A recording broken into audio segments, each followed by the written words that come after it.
Hi, there's a topic I've been thinking about lately, and that's comparison, how we compare ourselves to other people. And I've been trying to figure out why we do it because I know I personally do it to a detrimental degree. I'm almost always striving to be better than somebody else, but no matter who I get better than, there's always higher competition. There's always a next level.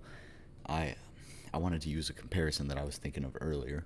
If I had one orange and I was comparing myself to a guy with no oranges, I'd value the orange. I'd be like, "Oh my god, I have this fruit. This can feed me. It's so important." But if I have that orange and the guy next to me has 7 oranges, that's an orange for every day of the week. Maybe I'm getting 1 orange a week. This guy's getting 7. It we we look at that situation and we think, why is life so unfair? Because we can't use what we're given.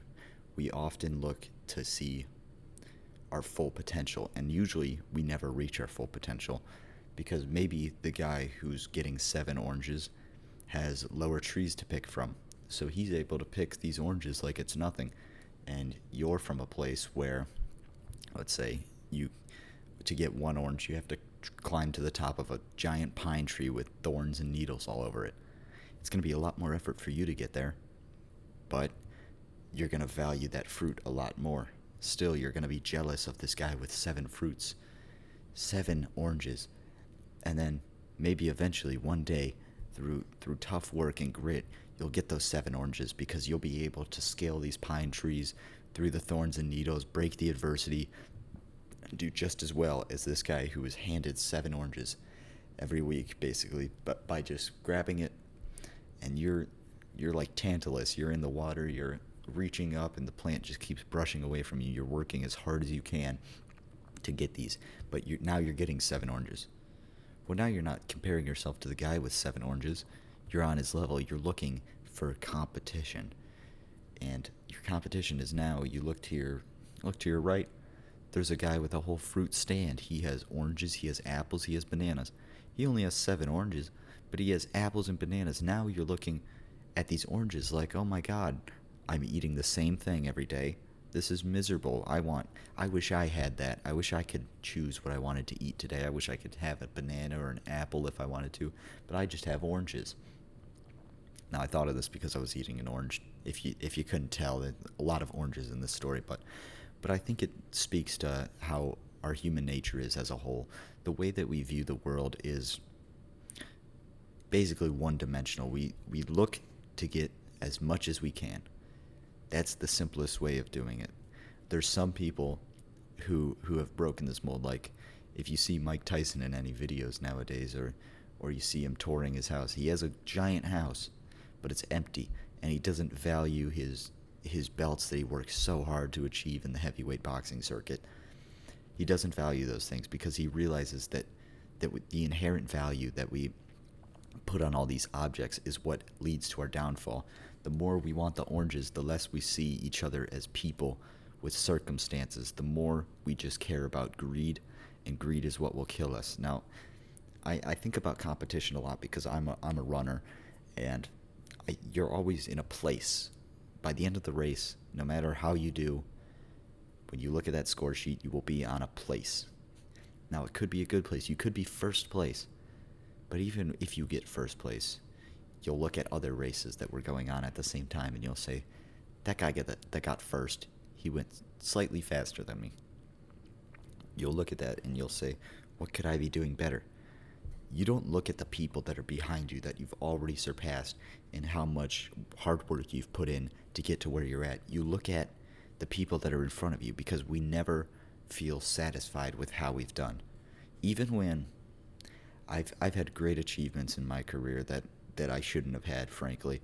I wasn't on like the same skill level as the people that I was competing against, but somehow I managed to work my way and race against them, race my heart out, put everything I had onto the line, and somehow come out on top and make it far into postseason.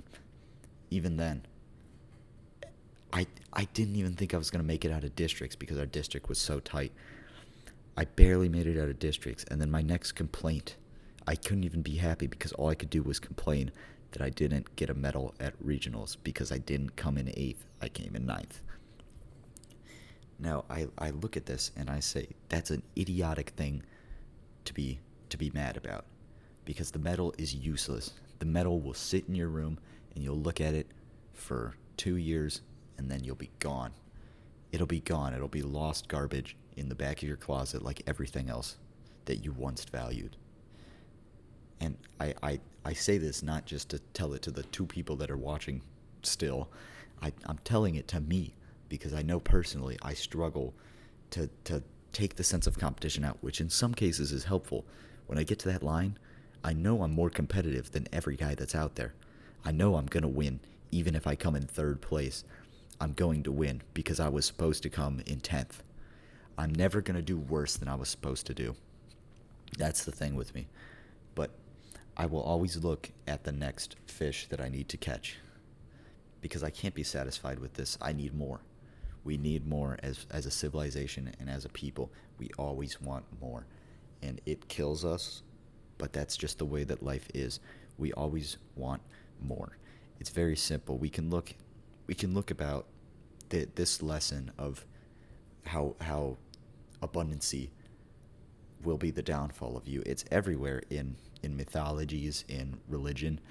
When we look at the Bible, Jesus fed his disciples 1 loaf of bread divided among 12 men, his 12 disciples. And they drank wine, but mainly the bread. That little bit of bread, they valued it so much because it was all they had.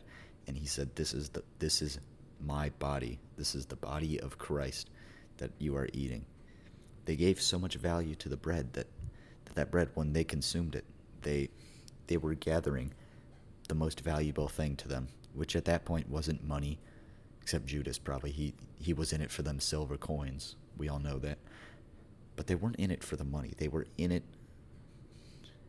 They were living for Jesus. They were living for their purpose. Now, this can be found in many different mythologies. We have terms like arete in Greek mythology, which is your ability, what you're the best at. There was a story about Arachne, who, if you can't tell by the name, spawned the word arachnid for spider. She challenged the goddess Athena to a weaving battle, and she won this weaving battle in some cases. In the Greek mythology, stories change a lot from source to source, but she won this battle in most of the sources.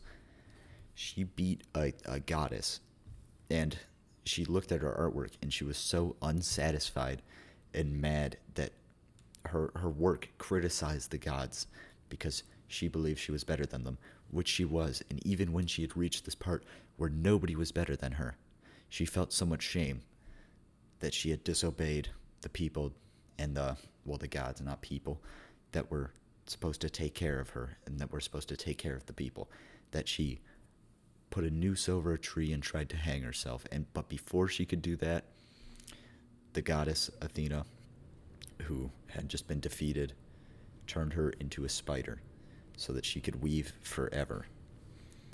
Now, these stories, the point of telling these stories is to say that this has been going on through the entirety of history, and it's not going to stop. But there are certain people who are able to live in a mindset where they acknowledge when it's important to want more and when it's not important. Now, I disagree with some people on what's important or not, because it changes on person to person. When we look at I'm burping a lot, I don't know why. The Greek philosopher Diogenes, he lived in a barrel in the middle of the city, and he would poop in the middle of the city. Now, people weren't fans of this guy, but what he valued was his thoughts. He valued his philosophy. And many people, his disciples, there was probably not that many. I mean, not many people following a dude that poops in the street, but a couple people followed him, and they had the same beliefs as him. Now, there were other scholars at the time, like Plato and Socrates and fucking, I was going to say Nemo, but that was the guy that, he was around during the fall of Rome. But there's Marcus Aurelius, many different scholars around the time who had many more followers because people value different things. The followers of Plato probably didn't want what the followers of Socrates wanted. But both of them, in some case, in some sense, wanted more. They wanted more of something. Diogenes, on the other hand, was one of the only people in the Greek civilization who was truly free because he wanted nothing. When Alexander the Great came to Diogenes because he was inspired by the way that he thought, he stood in front of him while he was lying in his barrel, and he said, "I will grant you anything in the world." And this was at the time where Alexander the Great ruled about half the world. Half the known world belonged to this man, and he told this man, "I will grant you anything in the world." And Diogenes said, "Okay, my request is that you move because you are blocking the sun from hitting my face." Me personally, I'm asking for $1 trillion because that's my more abundance mindset. This man had a stoic appearance, chiseled mindset. It's an ability to think and to be stoic that many people admire, but we also don't see as feasible because as much as I'd like to know when it's right and wrong, to want more, and when it's not right, I'm talking in circles here. It's impossible for me to know that. It's impossible because we don't know what the future holds. There was a line I wanted to say about it. We can only predict the past and hope the present is foretold. Some fold, some grow old and live long lives. Sometimes the cards just don't get played right. That's a line from a song that I helped create, and that line really stuck out to me personally because I feel like we see the presence of or the passage of time as something that's always going to exist, but we never dwell in the moment. We only look at now is the present, what's happening in the future. We talk about the future because we're gonna be there eventually, but we're not there yet. We're now, and we need to make the correct decisions now. It doesn't matter what your political views are, what your gender is, what your ethnicity is. We need to make the right decisions. I don't care if you're religious, if you're non-religious, if you are indifferent to the subject. Make the correct decisions. And as much as I'm speaking to the now 0 people that are still watching, I'm speaking to myself because this is a way where I can communicate with myself in a conversation, one-on-one, because I'm seeing myself in the camera, one-on-one, where I can tell myself, you need to do what is correct. It seems plain as day. We've been learning this since kindergarten. Do what is correct, make the correct decisions, and your future will be foretold. Thank you.